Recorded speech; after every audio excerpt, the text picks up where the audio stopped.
Olá, caro ouvinte! Qual o valor de indenização por danos morais na internet? Como os tribunais lidam com essa situação?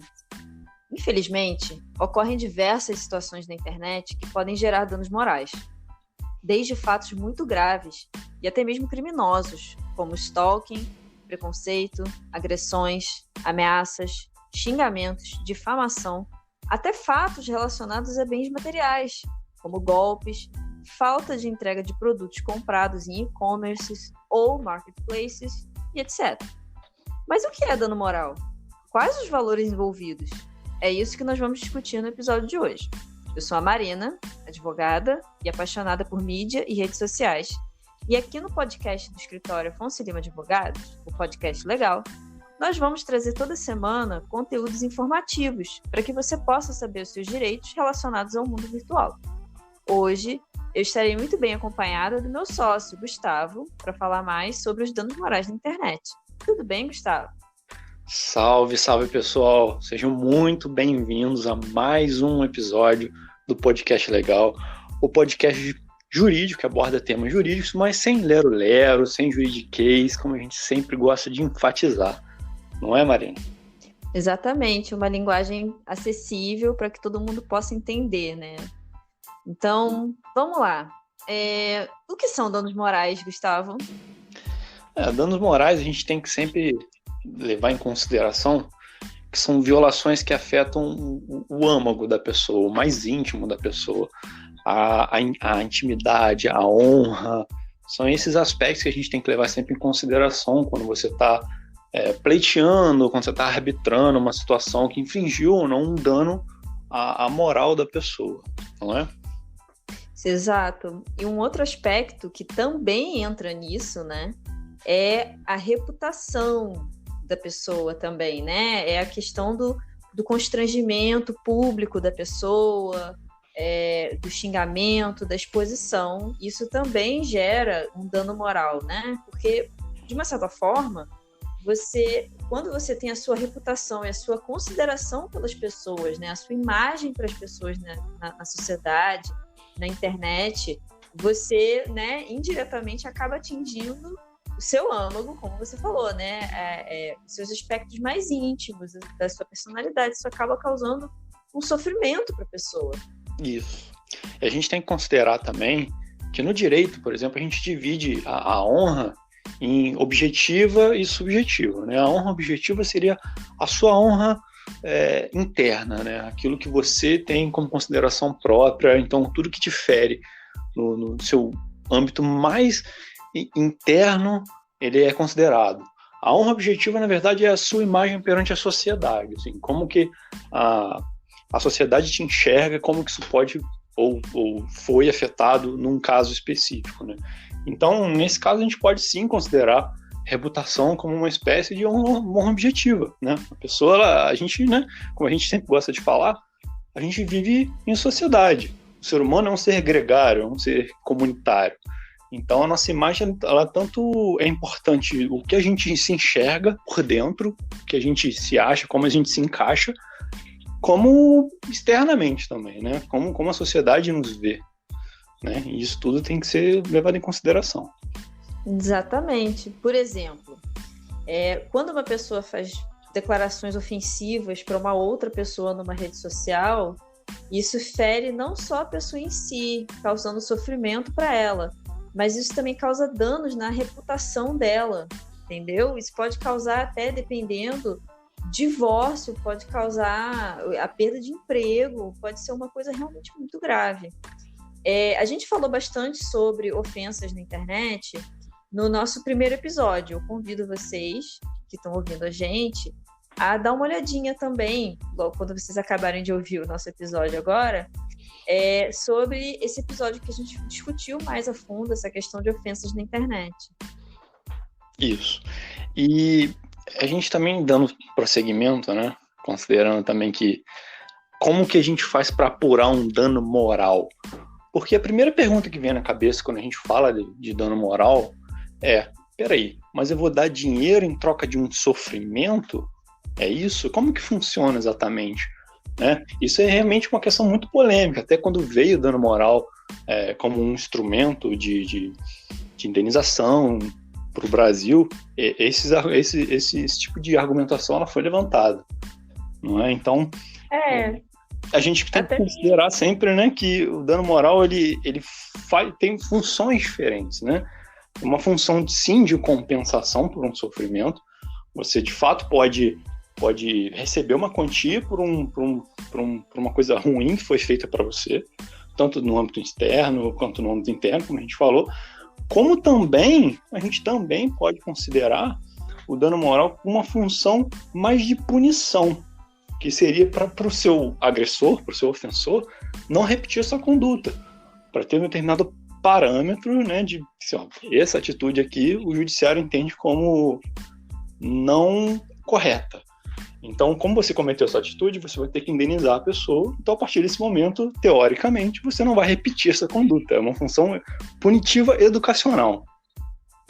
É aquela questão, né? Tem, inclusive, professores. Tem um professor muito famoso da UERJ aqui no Rio, que é o Anderson Schreiber. Eu não sei se é exatamente assim que pronuncia o sobrenome dele, mas que defende, né? Que faz uma crítica dizendo que a reparação ou dano moral poderia ser feita de outras formas que não só pela questão do dinheiro, né? Do pagamento de uma indenização em dinheiro. Só que, assim, na prática, e o que a gente vê que o judiciário aplica desde 88 é uma compensação, né? Uma punição em dinheiro. Por quê? Gente, a parte do corpo humano que mais dói é o bolso. Não tem jeito. Qual que é a punição que você vai infringir para uma pessoa que não seja uma punição criminal? A gente não está falando aqui da parte criminal. A gente não está falando do cara ser preso, do cara ficar com ficha, nem nada do tipo. A gente está falando da punição civil. Qual a punição civil mais imediata que todo mundo tem na cabeça e que é o que o judiciário aplica e que é o que na prática é feito? É a indenização em dinheiro. Isso.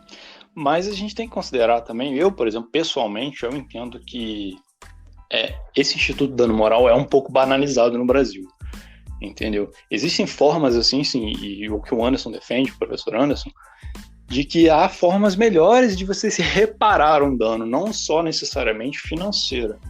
Então, por exemplo, a partir do momento que você, sofre uma ofensa num jornal em âmbito estadual, ou regional, ou, enfim, nacional, e pede um direito de resposta, isso pode ser uma reparação. Sim, você chega lá, enfim, ao vivo e dá o seu direito de resposta. Por que tudo tem que ser necessariamente de forma pecuniária, de forma de dinheiro, tudo, sabe? Então fica um caráter um pouco mercenário no Instituto, que é bastante nobre, assim, a questão de você indenizar uma ofensa que te abalou de alguma forma, sabe? Mas a gente tem que considerar caso a caso, então é muito específico, né? Porque tem casos que de fato não tem o que fazer, só o dinheiro repara. Não tem jeito. Por exemplo, em casos de falecimento, ou, vamos supor, um trabalhador morre e tudo, então como é que vai sustentar a família? Então, tem casos e casos, né?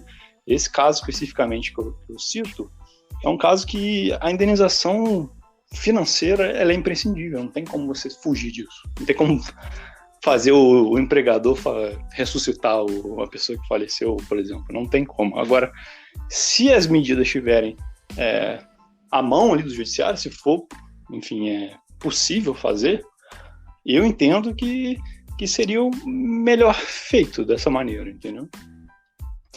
Porque nesse caso até que você está falando do trabalhador que falece, por exemplo, no caso de... Ou mesmo não necessariamente numa situação de trabalho, numa situação de violência, enfim, você vai ter o dano material e o dano moral, né? O dano material vai ser para compensar a renda que aquela pessoa levava para casa, mas como é que você vai recompensar o dano psicológico da família? Entendeu? Como é que você vai levar uma punição pro cara que foi o responsável pela morte de uma pessoa, pelo dano psicológico, pelo abalo pro resto da vida da família que ficou? Então, não tem como, assim, eu vou fazer uma retratação no jornal.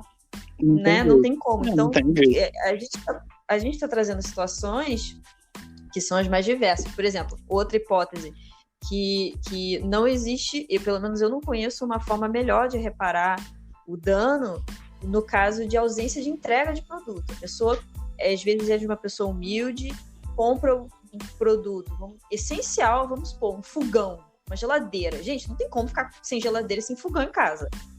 E não entregam esse produto, a pessoa não tem dinheiro para comprar outro produto, ela já pagou pelo produto, ela vai ficar sem aquilo por meses. Como que você repara o dano, a apurrinhação, a angústia que essa pessoa sofreu?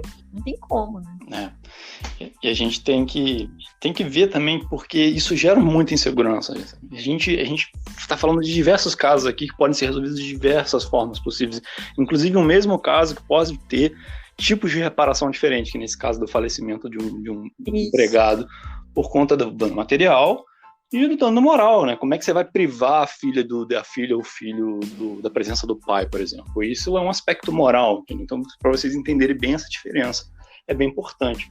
Inclusive, dando seguimento, essa insegurança jurídica, inclusive, ela abala o judiciário, porque por mais que eles tentam, dentro da jurisprudência são decisões repetidas, reiteradas num determinado sentido, a jurisprudência tenta estabelecer algum tipo de parâmetro ali para pelo menos você balizar como que você avaliaria uma situação ou não, e mesmo assim isso gera um pouco de insegurança jurídica, porque em cada parte do Brasil, em cada tribunal, você pode achar situações parecidas com danos completamente diferentes, com valores completamente diferentes.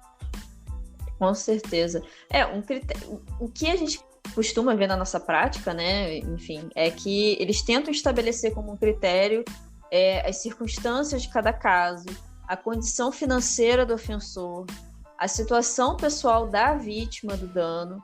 Mas, assim, olha como é aberto, né? Então, às vezes a gente vê tribunais, por exemplo, costuma ser... Os tribunais do Sul, principalmente do Rio Grande do Sul, costumam ser mais rigorosos, dar indenizações mais pesadas, condenações mais firmes, enquanto às vezes a gente vê outros tribunais que, assim, quase que não vale o custo do processo. É muito complicado, é quase lotérico, até porque não existe um tabelamento. A gente tem que esclarecer isso bem. Muitas vezes os clientes procuram a gente, nem conta direito o que aconteceu, qual que é o valor de indenização? E é aquela, não tem tabela, não tem valor fixo. Sim, exatamente. E a forma como o processo é conduzido desde o início faz toda a diferença. Faz toda. Nossa, total. Então, assim, muitas pessoas podem argumentar, que nem esse caso da ausência de entrega de uma geladeira. Mas eu vou entrar ali no pequenas causas, porque é rápido, não precisa de advogado e tal, de repente você não produziu as provas que precisariam produzir, você não fez uma argumentação teórica mesmo, jurídica, que embasasse o seu pedido, e você não construiu essa argumentação, a sua narrativa está falha, e o juiz só vai dar o que é pedido. Só vai dar o que é pedido. Como a gente está dizendo aqui, cada caso é um caso, então pode haver, sim, tipos de reparação diferentes. Inclusive, a pesquisa com relação a quanto de dano moral costuma se dar no seu caso é imprescindível, e isso não é feito se você não tiver um auxílio de um profissional. Exatamente. A gente já se deparou com atendimentos em que o cliente vem assim, a pessoa é do estado do Rio, e aí chega com uma determinada situação e fala assim, mas eu vi que lá em Minas eu ganho, eles dão indenização de 15 mil reais, eu quero 15 mil reais. E aí a gente vai ver a situação da pessoa, como costuma ser julgada no Tribunal do Rio, que é onde ela mora, que é onde o caso dela vai correr. E, em média, o Tribunal do Rio dá de 3 a 5 mil reais só pela mesma situação. Só que aí vai explicar isso para a pessoa, e a pessoa fica de bico. E mesmo fazendo esse balizamento, esse estudo prévio, a gente ainda assim fica sujeito ao subjetivismo do juiz ao estabelecer esses parâmetros.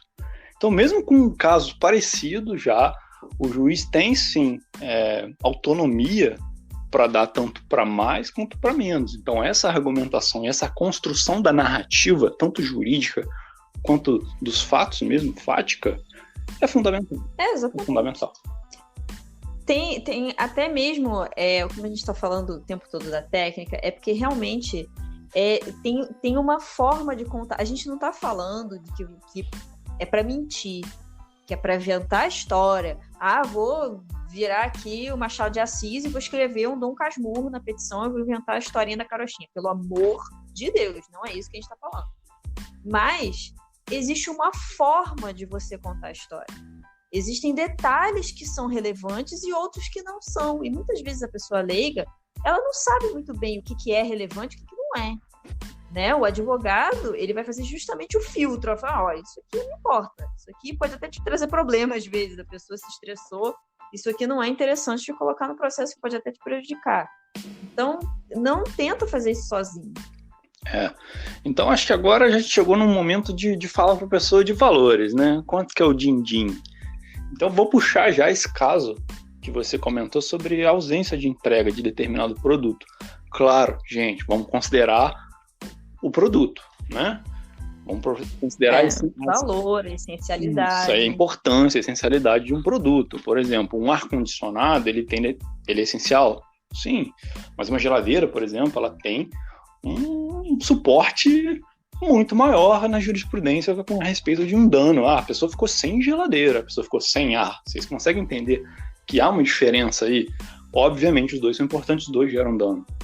Mas um fogão, uma geladeira, dependendo do caso, até enfim, um automóvel, bens duráveis, um computador, por exemplo, que você usa para trabalhar em office, no meio da pandemia, isso gera uma situação de dano muito mais grave, muito complicado do que um ventilador de teto, entendeu? Então isso a gente tem que considerar assim. Inclusive, o Tribunal de Justiça do Rio de Janeiro costuma dar, em casos assim, eu não estou considerando um bem muito relevante, nem um caso tão esdrúxulo, tão específico, tão grave quanto eu menciono agora. Mas o simples fato de ausência de entrega já gera um potencial de valor aí de em torno de R$5 mil. Isso só dos danos morais, é isso que a gente está falando. Fora uma eventual reparação de dano material, aí tem que olhar caso a caso, né? Fora outras consequências, né? Um outro ponto também que a gente costuma se deparar muito no escritório são as ofensas pela internet. Então, ofensa pública que a gente está falando, né? Quando a gente fala pela internet, a gente não está mencionando aqui aquela ofensa que fulana me xingou no WhatsApp no privado. Não, a gente está falando de ofensa pública. A pessoa chegou no grupo do escritório que você trabalha, da sua empresa, a pessoa chegou na sua rede social, onde está todo mundo que trabalha contigo, está a sua família inteira lá, e te ofendeu de uma forma bem grave. Só que vocês dois são anônimos, né? São pessoas comuns. E tá dentro de um círculo também, um círculo social. Não é como se tivesse público para toda a internet ver, para milhares de pessoas verem. Isso também é uma coisa que é balizada. Sim, sim. Então, nesse caso dessas ofensas, no TJ do Rio, para vocês verem como é variável, como tem um amplo espectro, né? O tribunal aqui do Rio costuma dar, pode ser de R$7 mil até R$20 mil. Isso entre anônimos, entendeu? Então, assim, nossa, tem uma variação razoável. Já no caso de um influencer com milhares de seguidores, que proferiu ofensas, inclusive ele cometeu um crime, na verdade, ele também respondeu ao processo criminal por calúnia contra um famoso cantor, ou seja, são duas pessoas públicas. O Tribunal do Rio condenou o influencer a pagar R$125 mil a título de danos morais para esse cantor.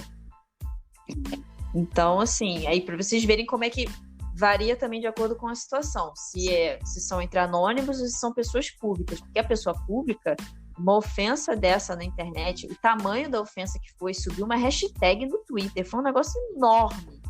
Aí, realmente, a reparação tem que ser muito grande. Porque atingiu mais gente, vocês conseguem entender, vocês conseguem meio que acompanhar esse raciocínio, né? Mas se vocês estão considerando, nossa, R$125 mil por uma hashtag, nossa, isso é bastante dinheiro, realmente. Nos nossos parâmetros, assim, que a gente tá acostumado a lidar, de repente, é bastante dinheiro, sim. Só que se você for considerar, por exemplo, precedentes que a gente tem conhecimento dentro dos Estados Unidos, que é a nossa referência principal de responsabilidade civil, né, de indenizações e tudo, um caso de difamação online, que vem a público já chegou a valores de 25 milhões de dólares. Isso nem se compara a esses 125 mil reais. Isso se dá porque nos Estados Unidos, que é a origem, quando a gente fala isso, assim, por que vocês estão citando os Estados Unidos? É porque os Estados Unidos são meio que a nave-mãe, né, da reparação de danos e responsabilidade civil, né? Pelo menos para o nosso sistema. Então, quando a gente vê processos assim, é que nem um caso muito famoso, talvez as pessoas que gostem de cinema vão se lembrar. Aquele filme Erin Brockovich, que era o caso de uma cidade que teve a sua água contaminada por uma empresa. Então, a cidade inteira, todo mundo desenvolveu doenças gravíssimas, as pessoas morreram, pessoas com câncer, crianças doentes, enfim, tudo por conta de uma ação dessa empresa. Aquele filme é baseado numa história real e a condenação da empresa por ter contaminado a água de uma cidadezinha no interior da Califórnia foi de 200 milhões de dólares. Por quê? Porque nos Estados Unidos eles têm a noção de que realmente é um dano punitivo, se chama de punitive damages. Então é aquela ideia de que tem que doer no bolso. É para doer no bolso. Porque aqui, gente, é uma crítica que a gente faz também. A gente importa muitas teorias de responsabilidade civil dos Estados Unidos, mas aqui a gente dá uma brasileirada nelas e fica um discurso muito lindo. E fica um discurso muito bonito ali na sentença, porque é um copia e cola danado. Fica muito bonito ali na sentença, mas no final das contas, caráter punitivo e pedagógico de R$2.000. Então, para uma empresa não faz, sabe? Não faz. Uma empresa do tamanho por exemplo, das empresas de telefonia móvel no Brasil, R$2.000 não é nada. Então não vai ser punitivo e pedagógico nunca. Tanto é que eles repetem os erros. Eles continuam cometendo erros. Então... Sim, economicamente vale mais a pena continuar cometendo infração do que mudar toda uma estrutura logística comercial de business da empresa. Então, a gente sim se depara com a importação dessas teses americanas, mas a gente vê que na prática mesmo, assim, vamos ver, é punitivo e pedagógico? Não é. Não é. Pois é, exatamente. Então, assim, os valores envolvidos, eles são altos.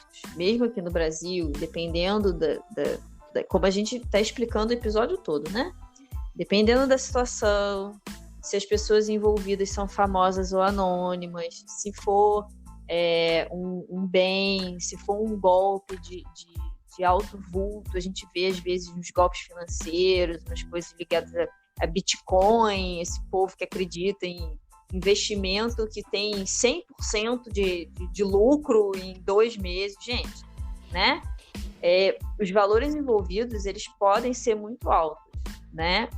De qualquer forma, independentemente da sua situação, na qual você sofreu um dano, não importa a origem, o sucesso da sua defesa depende muito do trabalho dos advogados, das provas, de qual tribunal, entendeu? Assim, qualquer determinada situação vai ter uma faixa de sucesso. Ou você pode ganhar menos, ou você pode ganhar mais. Você chega mais perto do mais se você estiver bem assessorado, se for um processo bem construído. E não só isso.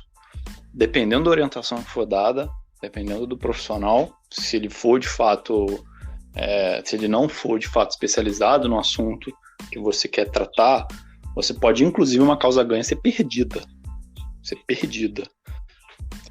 Principalmente nessa questão do digital, gente, o que a prova as provas têm especificidades, assim, tem coisas que são muito únicas e não é qualquer advogado que sabe lidar com isso, porque isso ainda não é ensinado nas faculdades. É um assunto muito novo, por mais que você possa sim encontrar alguns profissionais que dizem que fazem, que dizem são, você tem que consultar sim o currículo, olhar a autoridade da pessoa, o profissional com quem você está lidando, se ele tem credibilidade, se ele tem escritório, como que funciona isso, porque vai fazer diferença, gente, vai fazer diferença. É a diferença entre você perder um processo ganho a você ter uma indenização maior do que a média. Isso faz muita diferença. Exatamente. Bom, se você gostou desse podcast, curte, compartilha e espalha a palavra. Toda semana vai ter um conteúdo novo por aqui e a sua inscrição e o seu compartilhamento são um incentivo pra gente. Por hora é isso, nos vemos nos próximos episódios. Um abraço a todos, boa noite, Gustavo. Boa noite, pessoal, um abraço, até a próxima. Tchau, tchau.